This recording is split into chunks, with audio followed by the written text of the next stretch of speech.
Thomas the tank engine has worked his branch line for many years and knows it very well.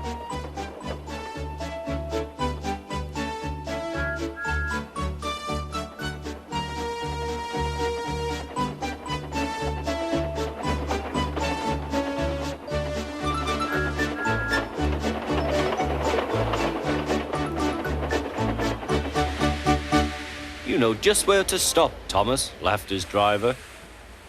You could almost manage it without me. Thomas had become conceited. He didn't realize his driver was joking. Later, he boasted to the others. Driver says I don't need him now, he told the others. Don't be so daft, snorted Percy. I'd never go without my driver, said Toby earnestly. I'd be frightened. Huh, boasted Thomas. I'm not scared. You'd never dare. I would then. You'll see. The next morning, the firelighter came. Thomas drowsed comfortably as the warmth spread through his boiler. Percy and Toby were still asleep. Thomas suddenly remembered. Silly stick in the mud, he chuckled. I'll show them. Driver said I could manage without him. I'll just go out.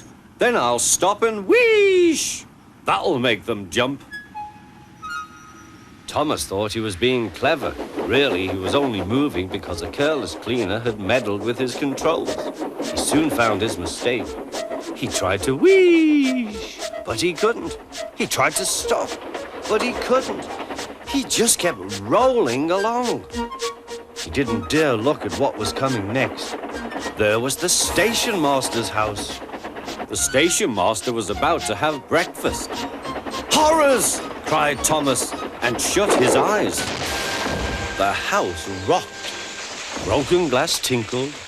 Plaster was everywhere. Thomas had collected a bush on his travels.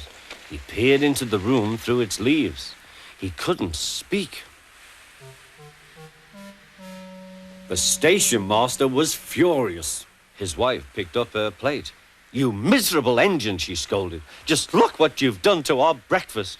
Now I shall have to cook some more. She banged the door. More plaster fell. This time, it fell on Thomas. Thomas felt depressed. Workmen propped up the house with strong poles and laid rails through the garden. Then the Scottish twin engines, Donald and Douglas, arrived.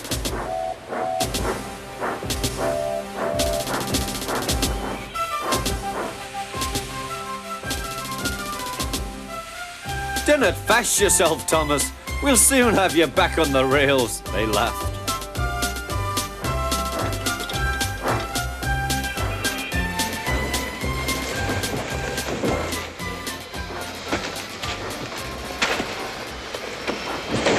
Donald and Douglas, puffing hard, managed to haul Thomas back to safety. Bits of fencing, the bush, and a broken window frame festooned his front, which was badly twisted. The twins laughed and left him. Thomas was in disgrace. There was worse to come. You're in a lot of trouble, Thomas. I know, sir. I'm sorry, sir. Thomas's voice was muffled behind his bush.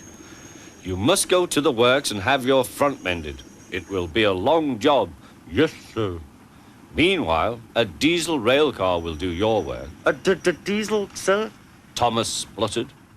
Yes, Thomas. Diesels always stay in their sheds till they are wanted. Diesels never gallivant off to breakfast in station masters' houses.